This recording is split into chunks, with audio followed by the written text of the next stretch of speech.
Before we begin, this episode contains references to murder, disappearances, the supernatural, illegal cartography, child endangerment, and possible mind control. Listener discretion is requested. Dear investigator, are you familiar with the concept of a paper town? A small, out-of-the-way village or hamlet marked on a map by a cartographer, chosen away from the beaten path, on a site where few feet would normally tread, and bearing a permutation on the mapmaker's name, or a private joke, or something so innocuous it could be glossed over by almost every traveler. Paper towns, or phantom settlements, are a way to identify that a particular map was made by a specific mapmaker, and that any other map which includes that paper town is little more than a knock-off forgery. It's a way for a mapmaker to protect their hard work from low-skill copycats. This is because paper towns, by their definition, dear investigator, do not really exist. They're fakes, frauds. Nobody lives in a paper town. Nobody goes there. Their only purpose is to serve as an artisan's maker's mark, and not in any way to demarcate a real place that you can go and live and thrive. They exist on the map, and nowhere else. So you will understand and appreciate how curious the following advertisement is, sent out just 6 weeks ago and plastered in the hundreds, possibly thousands, on bulletin boards and town centers across the realm. Welcome, neighbor, to West Aldora Township. Are you a lively up-and-comer with a song in your heart? Do you want to roll up your sleeves and get the job done? Do you and your family want to belong to a safe, productive community of like-minded go-getters? Well, this is your moment, your time to shine. Join your neighbors in the intentional community of West Aldora Township at the rolling foothills of the stunning Heraldic Mountains. There, you and your family will be greeted with open arms and a steady hand, not to mention a can-do attitude. If you can contribute to our neighborhood on the grow, West Aldora is happy to offer free housing, community events, education, healthcare, and all the neighborly support a body could want. That's West Aldora Township, just beneath the peak of Mount Eustis. Bring your family, bring your best self, and find your kin in West Aldora Township, the home you have always known. But of course, West Aldora Township is not real, or at very least it shouldn't be. And it certainly shouldn't be advertising for permanent residents. The township is the maker's mark of a fabled cartographer, Americo Aldora, and has been for the length of her illustrious career. It was her paper town. So, dear investigator, what does it mean when a town that should not exist reaches out to you, to all of us, looking for new citizens to make home in a place that simply should not be? Is this a kindly nod to community building, or a trap that's just too good to be true? Stay tuned, investigators. This time on Alchemy Investigations, we explore the paper town of West Aldora Township, a fictional place that seems to have manifested itself into the realm of material community development and quaint good neighborly vibes. We'll touch on the famed and fabled mapmaker who envisioned this town as a means of copy protection, look back at tales of other places that have seemingly arrived and disappeared out of nowhere, and finally, and most troublingly, we will get a first-hand report from one of our own investigators on the state of things in West Aldora Township, along with her own hasty and suspicious resignation. There is a joke about real estate in here somewhere, dear investigator, but I am far too unnerved to make it. Stay tuned. Greetings, investigator. With you again is Ichabod M. Groster, lead dispatch for Alchemy Investigations, the realm's foremost private investigatory body. Tonight, we are going to consider the inherent questions residing in the newly realized West Aldora Township. How can a fake place become real? How can that happen so quickly? Why does it need citizens so badly? Why is it seemingly irresistible to visitors once they arrive? How does a new town like that have any advertising budget already? And most pressingly, if the township arrived without warning or pretense, who is to say that it couldn't disappear just as easily? and what then? Now, you may be asking yourself, as we have been, dear investigators, is this really so strange? Towns and villages spring up all the time. Perhaps settlers took inspiration from Americo's fictional mark and thought it a keen spot to develop. And as a matter of fact, it kind of is. The heraldic mountains are gorgeous, and the local climate is temperate.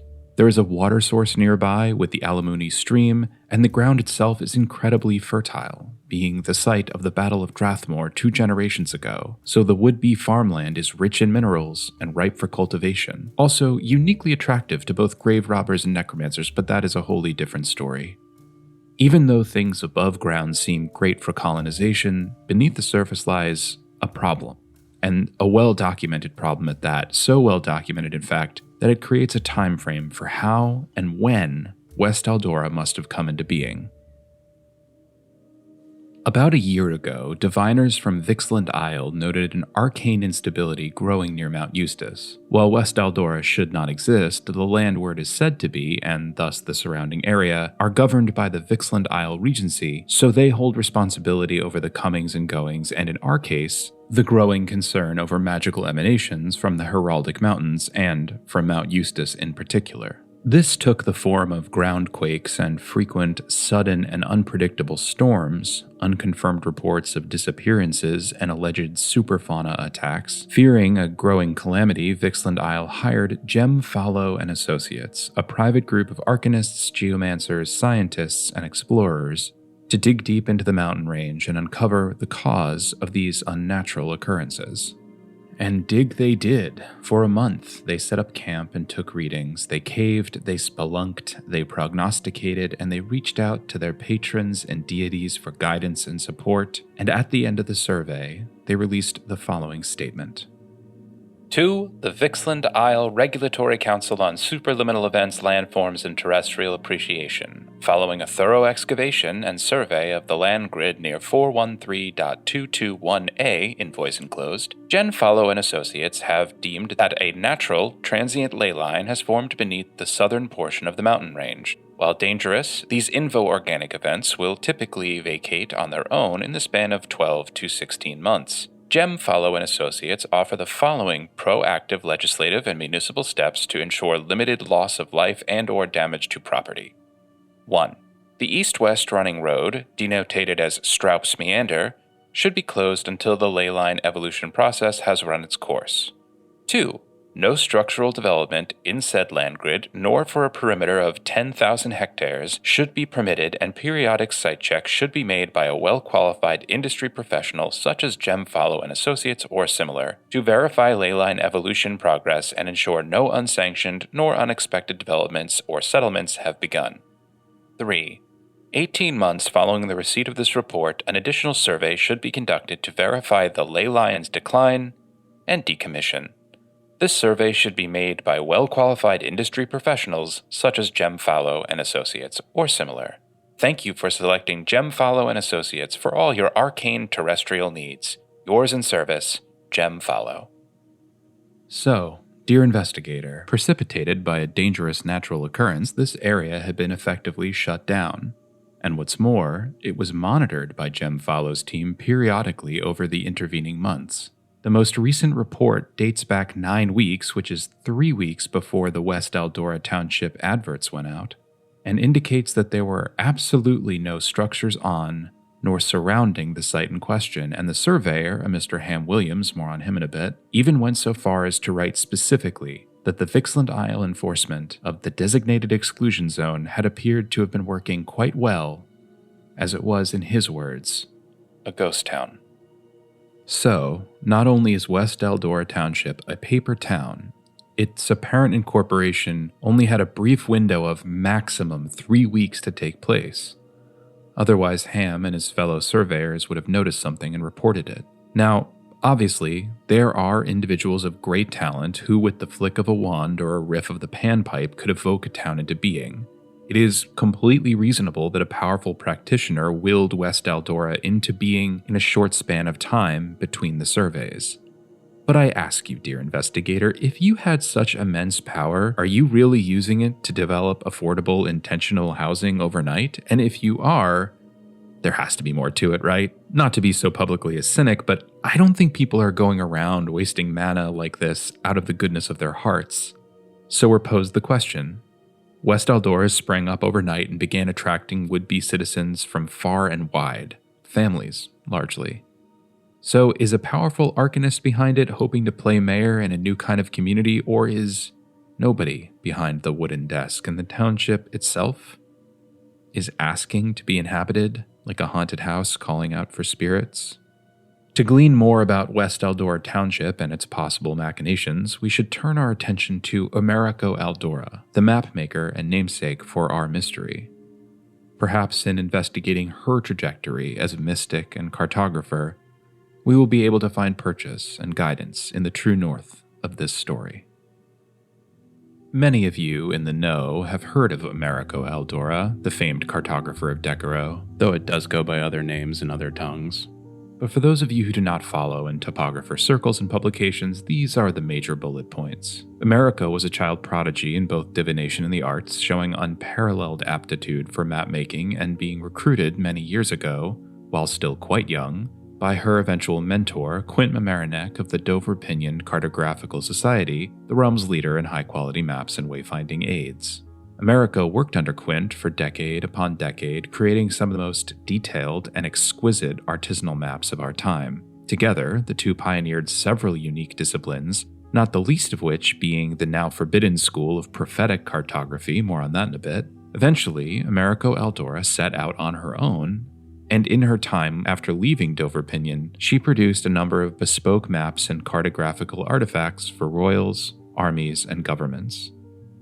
And a number of her works have been so sought after, they've been preserved not only as maps, but as art objects by the likes of Zaxxon Mizwit and the Oblix Dark Moon Conservatory.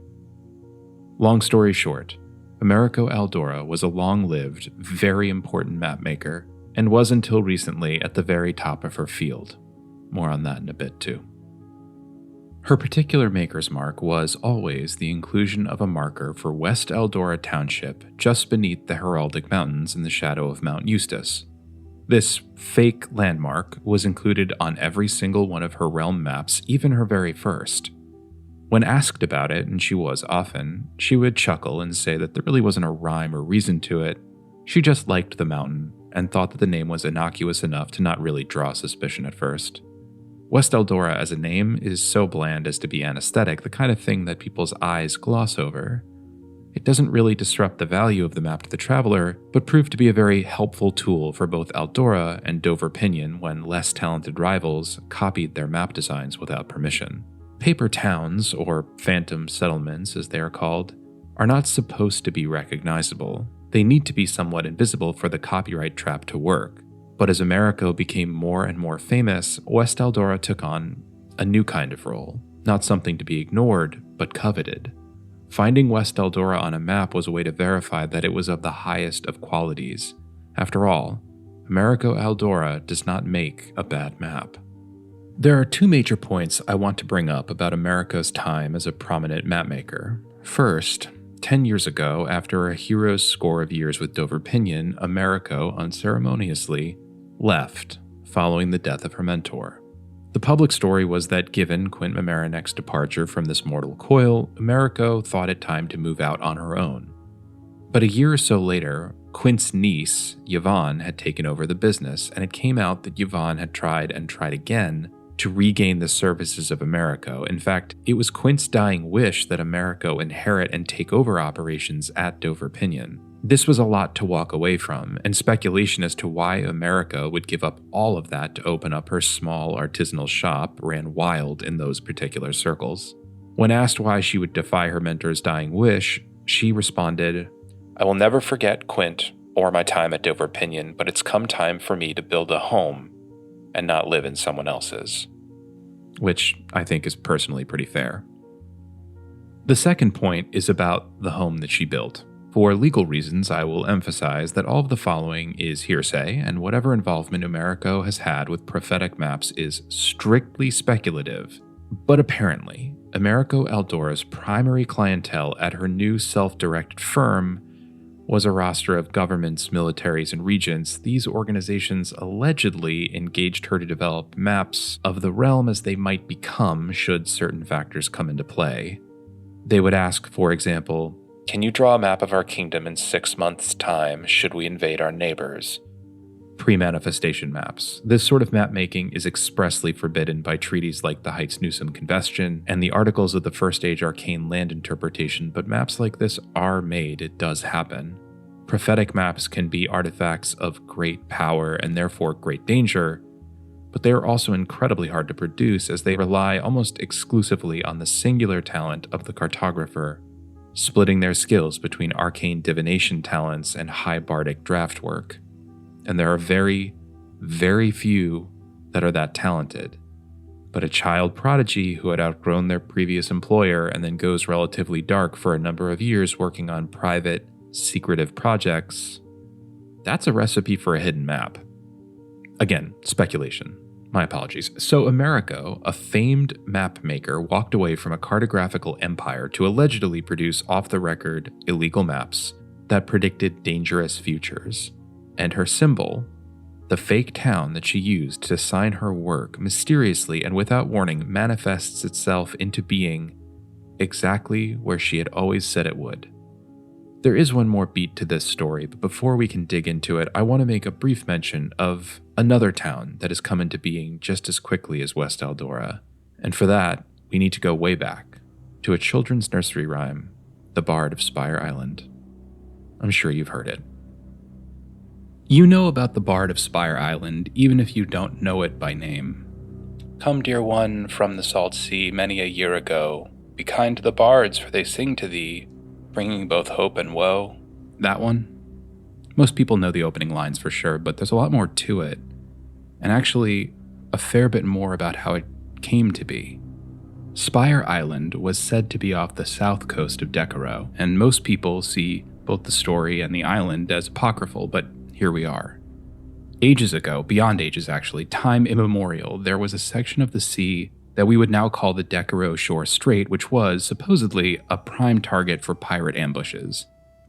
It was a false cove and allowed for ships to lay in wait while unsuspecting merchant craft made their way to unload cargo at Decaro's considerable ports to the northeast. Over time, people became wise to how dangerous this cove was, and they stopped sailing it. But one enterprising pirate, whose name has been lost to time, so let's call them the Dread Captain No Name, needed to change strategy. So Captain No Name convinced a local bard who had set up shop in Decaro's market, who will later be referred to as the Bard of Spire Island, but we don't know that yet, to produce several maps which drew a fictional island port just south of Decaro's Shore Strait. The island looked lush, and the map falsely indicated ports for resupply and, what's the polite way to say this? Entertainment. It was less expensive and more convenient than the main port beyond. Very enticing. And this honeypot worked. Like a pit viper, Captain No Name and their crew just waited for ships to sail right into the strait looking for the fictional Spire Island and the wares and protection it would offer. And that's when No Name struck. This went on for a long time, years. It became a rite of passage almost. New crews would set sail, and the bard's false maps would funnel the most ignorant or the most desperate into the fictional Spire Island and thus No Name's awaiting trap. Seasoned sailors knew to avoid such things, but piracy is a zero-sum game, so they kept their lips notably sealed, whittling down the competition as a form of natural nautical selection, don't you know? And so this went on and on until one day, when a small ship was making its way to the false island to unload its cargo and unknowingly be robbed, it came across Captain No Name's ship, utterly annihilated. The boat was run aground and in fact run through on a volcanic rock spire as a yet unimaginary island, a trap on the map, seemingly appeared beneath the greedy vessel in the blink of an eye, impaling it upon a very real rocky shore. Much like our West Aldora Township, Spire Island started itself as a fiction and manifested into existence in a flash, just underneath Captain No Name's vessel. According to the rhyme, the dread Captain No Name nearly ran across the water itself to the Decorah market to find the merchant stall where he had employed the bard all those years ago, intending, no doubt, to run the poor cartographer through with their sword. But arriving at the very same spot, No Name saw just a mural on the wall behind where the bard should have been, but was no longer. The fresco depicted a familiar sailing ship, all too familiar, run ashore on an island with a volcanic spire, No Name's ship, with the words, Spire Island, now really open for business, emblazoned, almost mockingly, on the wall above. Like nearly everything that is this old, this tale is apocryphal, very old, and almost certainly a patchwork of embellishments, lies, and half-truths. But it has stayed with our cultural consciousness so long, I want to believe that there is something to it, maybe at its core, beyond a pirate getting their comeuppance, but despite the legend, that's not where that story actually ends. The rhyme can be dismissed, but according to merchant records dating back nearly 950 years, there was a small settlement, an unnamed port on an island south of Decorah. Old-timey sellers came to peddle their wares, trade some goods. People even moved there permanently to best bolster the burgeoning community. And then, about 2 seasons after it is first mentioned in the ledger, a freak storm must have run through the Decorah Sea and completely wiped out the settlement, the island, and all of its inhabitants.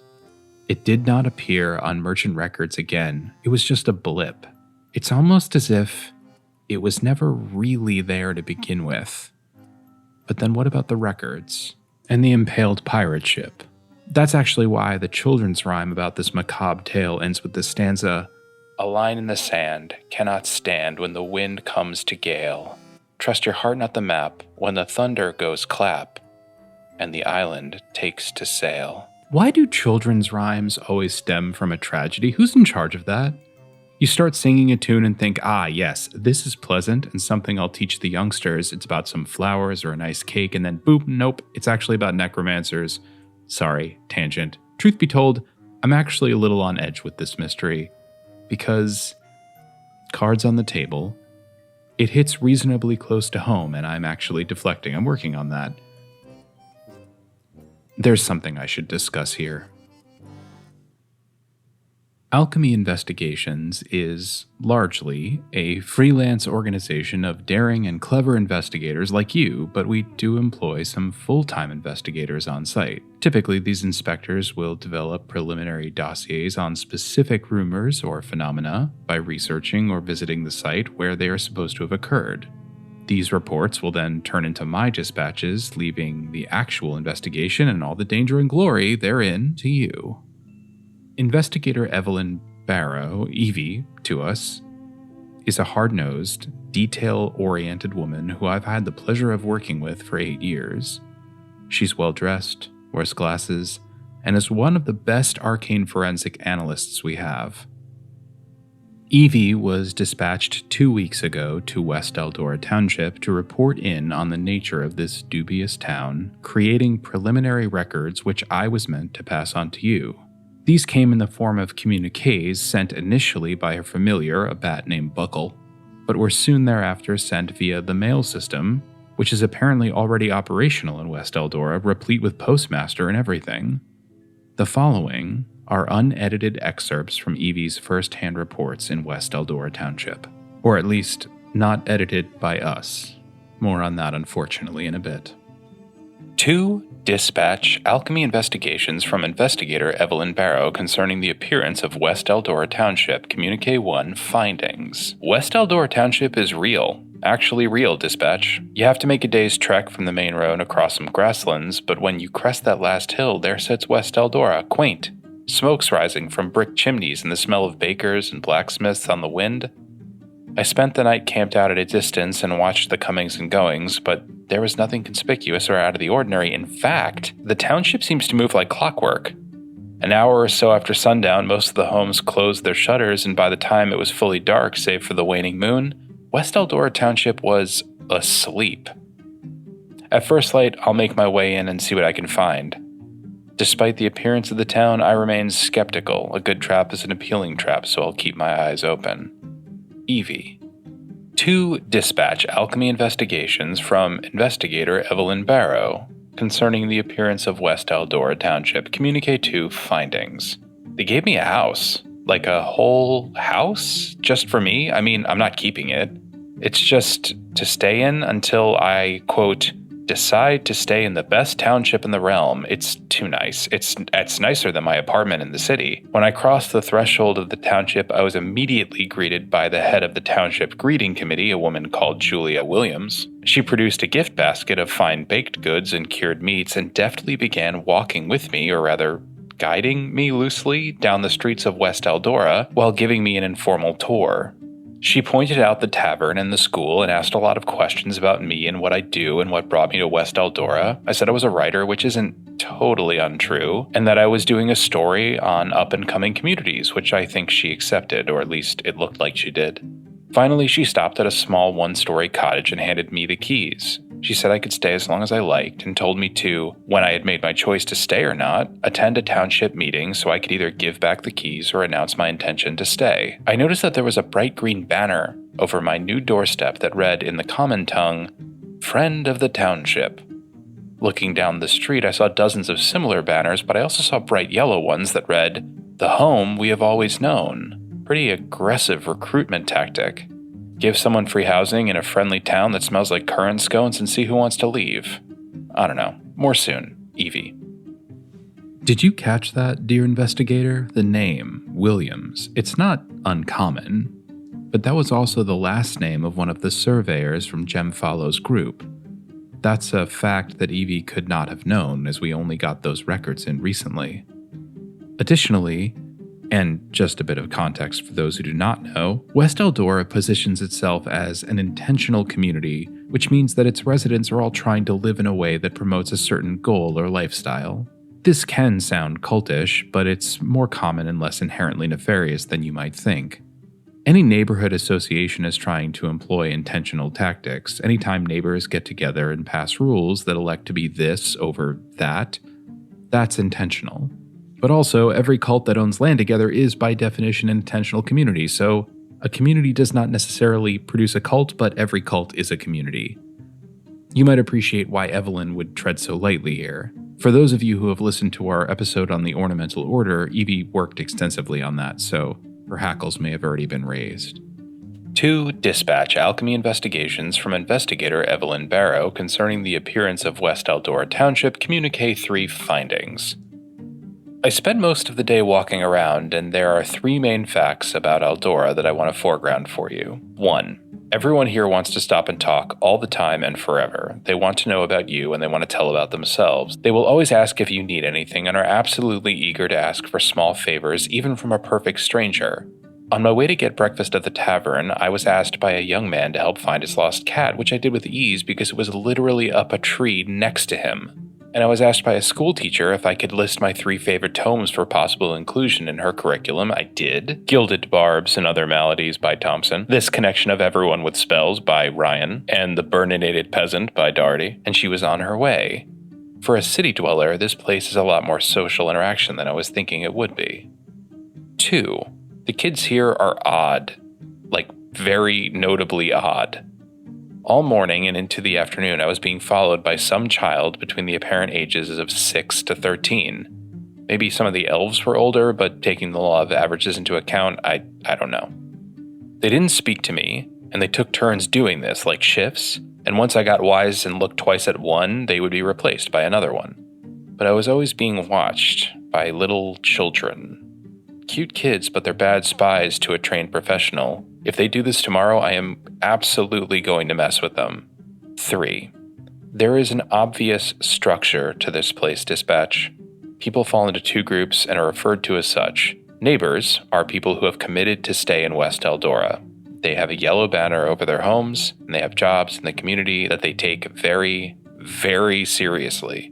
Butcher, welcoming committee, school teacher, they will introduce themselves job first. So I would be, hello, I am clandestine investigator Evelyn Barrow, and I am supremely suspicious of people who define themselves through their job title. If you're not a neighbor, you're a friend. I'm a friend. Friends have green banners over their rented homes. If you're a friend, you will be asked by almost everyone all the time, when do you think you're going to put down some roots here in West Aldora? Or, what are you hoping to contribute to our township? Or some variation. So yes, to recap, needy citizens, strange kids, rigorous hierarchy. Dispatch, this looks like a quaint town, but there's a rule set underneath that is rubbing me the wrongest of ways.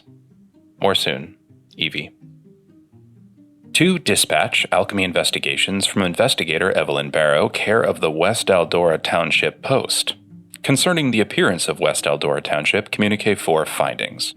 I sent Buckle to do some scouting around the town's extremities and decided to use their postal system. Let's see how well this works out. Sorry that I didn't report in for a few days, but there's something about this place that really fills up your day. I woke up with a plan. I wanted to check out the large town hall-looking structure at the center of the civic square, see more about those weird kids, maybe mess with them, and try to connect with another of the township's friends to compare notes.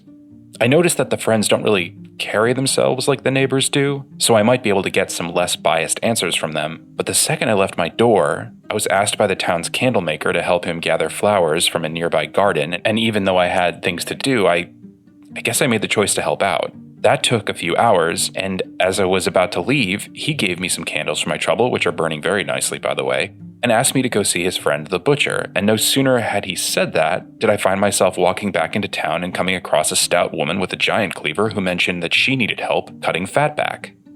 And I didn't want to be rude, and I thought I could pump her for information, so I did, and when it ended, she mentioned that one of the carpenters needed help. You get the picture.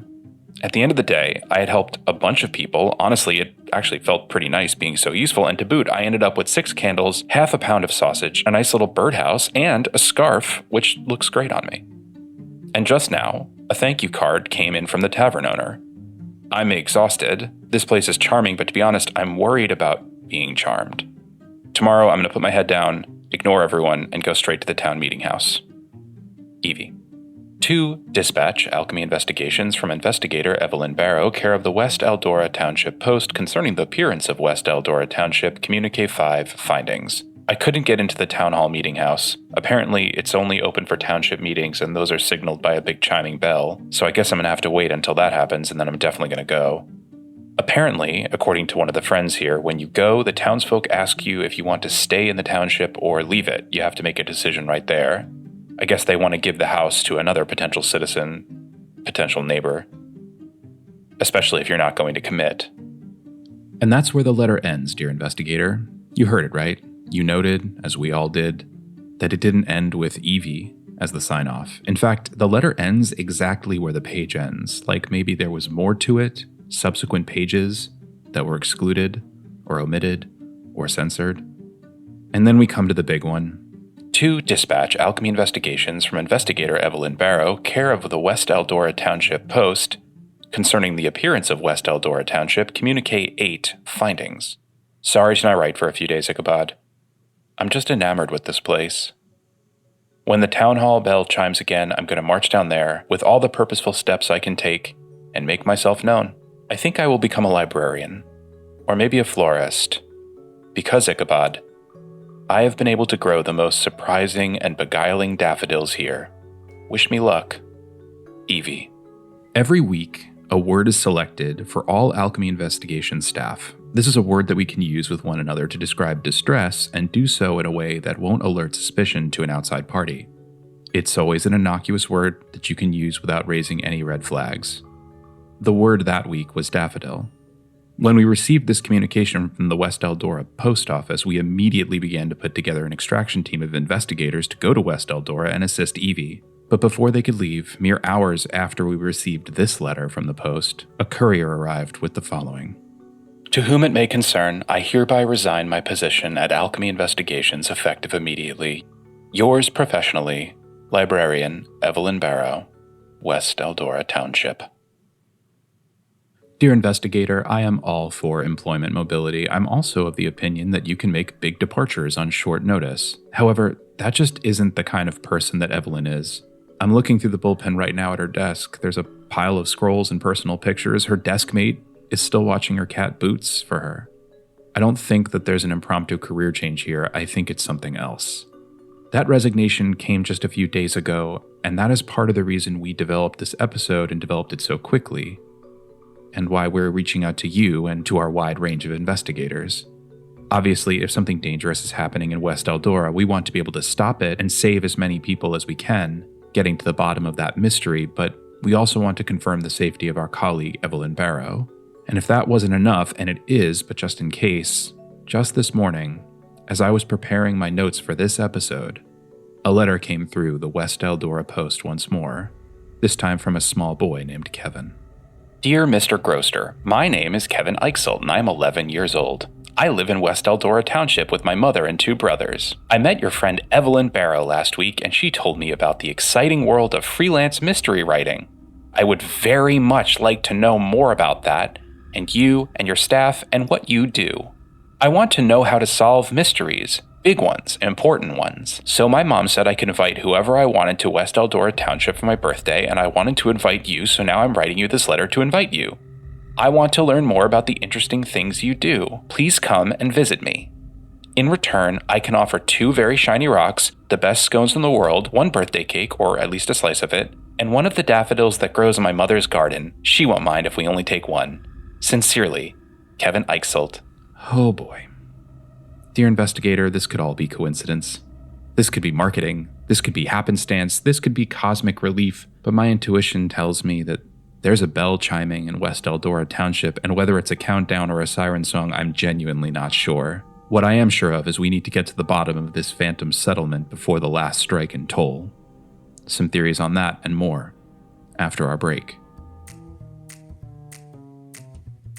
Actually, Evelyn used to coordinate these ad breaks, so we really don't have anything for this week. Sorry.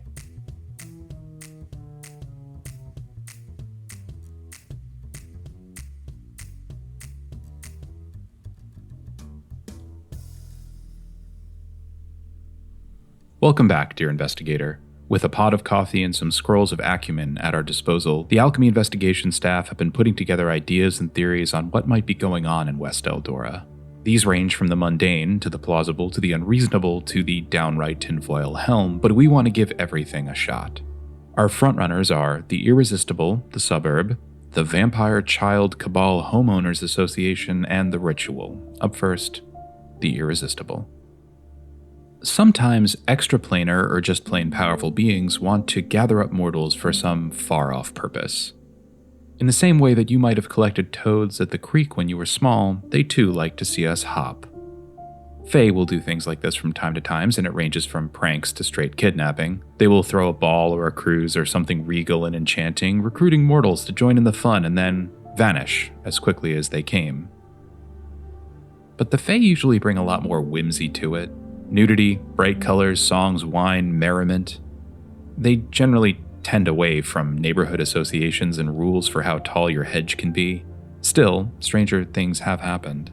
Notably, the thrall here, if there is one, seems pretty strong. Evelyn wasn't the only one it poached. 4 members of the survey team from Gem Follow and Associates have quit their jobs to move to the community at West Aldora, including Gem themselves. This is why I think the town's welcome wagon with the surname Williams might have been related to Ham Williams, who was under Gem's employ until about 4 weeks ago. It's notable that those researching the area near where West Aldora would come into being would be drawn back there with such consistency. Perhaps it wasn't just a ley line that was causing the preternatural disturbances, but something much more irresistible. Something that got under your skin. Perhaps at the center of West Aldora Township is quite literally an offer you can't refuse. The suburb theory is the easiest. It could just be a nice place to live, good location, free housing, families welcome, 100% employment it seems. Our intern, Orla, brought this up and none of us could fully dismiss it. But then there's the daffodil cry for help and that kid's letter. It could theoretically be a coincidence, but what a coincidence. And quite frankly, I'm not going to risk Evie's life and the lives of all of the Aldora friends and even the neighbors on quaint streets and property values. Go in with an open mind, but maybe not a suggestible one. From the most mundane theory, we arrive at, well, it's uncommon. We're tentatively calling this the Vampire Child Cabal Homeowners Association theory, but that one is a mouthful. This one is based off the Daffodil code word and was specifically championed by Evelyn's deskmate. Imagine you had a child, and that child had some kind of terrible curse or hunger. This is possible. Even this season, we've looked into mysteries like this in our investigations. You might reach out to other parents who had the same situation. You might bond over that shared lived experience of a supernatural needs child. Together, you might start a support group, parents of supernormal children or some such. And from that support group, you might hatch a plan, a way to live together far from society and their questions, inviting people to your purposeful community, a community with a strange and inquisitive population of children.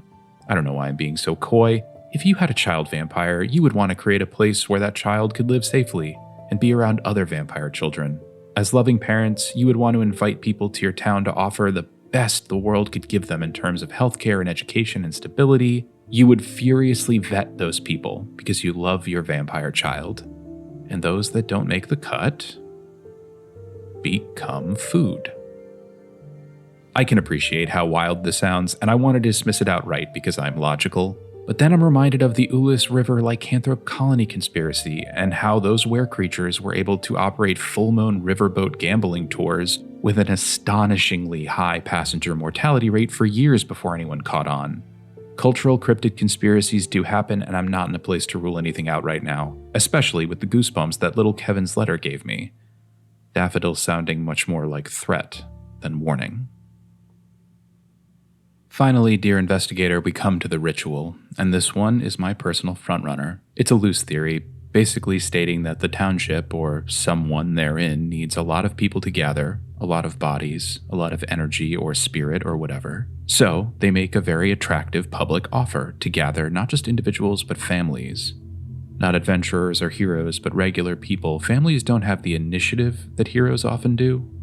And while they may want to resist with all their might, they can't mount the defense that an axe-wielding barbarian or spell-slinging warlock can. And even if the adults in the family did sense danger, West Aldora is really remote. They might not know of a way to fight back that didn't put everyone, including their own children, in mortal danger. And with them all in one place, and relatively undefended in a remote area, something terrible happens. Something that perhaps West Aldora saw. There were rumors that she was developing illegal prognostications in the form of several dangerous and heretically prophetic maps. What if this is the outcome of one of those? Or what if this is one of a long series of events that need to happen to accomplish something larger and more dangerous that she prophesied a long time ago? What if West Aldora is just the beginning of something? I champion this theory for one major reason, and it's a somber one. And it's the reason I have been referring to Ms. Aldora in the past tense. 3 months ago, while she was at home in her flat in Decaro, West Aldora was murdered. Her body was found cold in her bed with a knife wound to her heart. Her hands clasped on her stomach in a repose as if she had been positioned post-mortem. The local authorities have yet to name a killer or killers or even any suspects, but I believe that the investigation has been waylaid as they investigate the possible connection between Aldora's murder and the arrival of her namesake town. The timeline is just too close for it to read as pure happenstance. So whatever malice might be emanating from this paper town, its first victim may have already been laid to rest.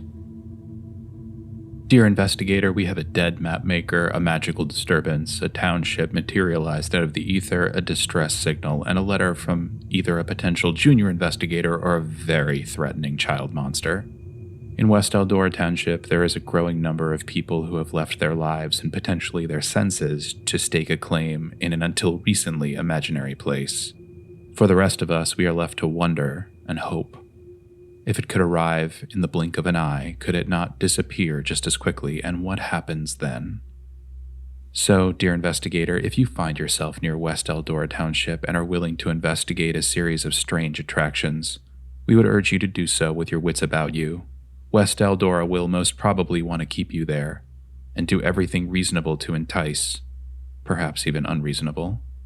Keep your head down, ask the right questions, and keep your eyes open for Evelyn Barrow, the new town librarian.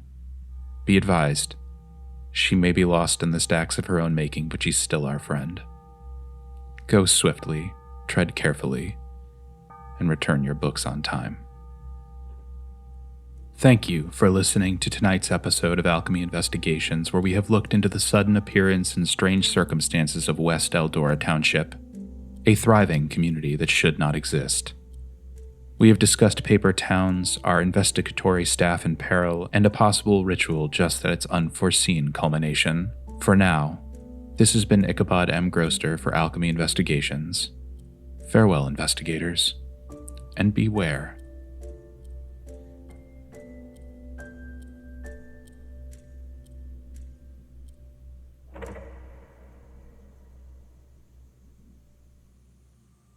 Alchemy Investigations is produced at Else Break Labs and is hosted by Ichabod M. Grosser. This episode and its related materials are released with absolutely no warranty nor support and are distributed under the Creative Commons Attribution Non-Commercial Share-alike 4.0 International License. If you are interested in learning more about tonight's mystery or want to explore others, please click the link in the description or visit us at our website, alchemyinvestigations.com. There, Ichabod will explain the resolution of this particular scenario and offer tips on how it might be run as a tabletop role-playing game one-shot or as part of a larger campaign in your next game night. Tonight's story, all names, characters, and incidents therein are works of fiction.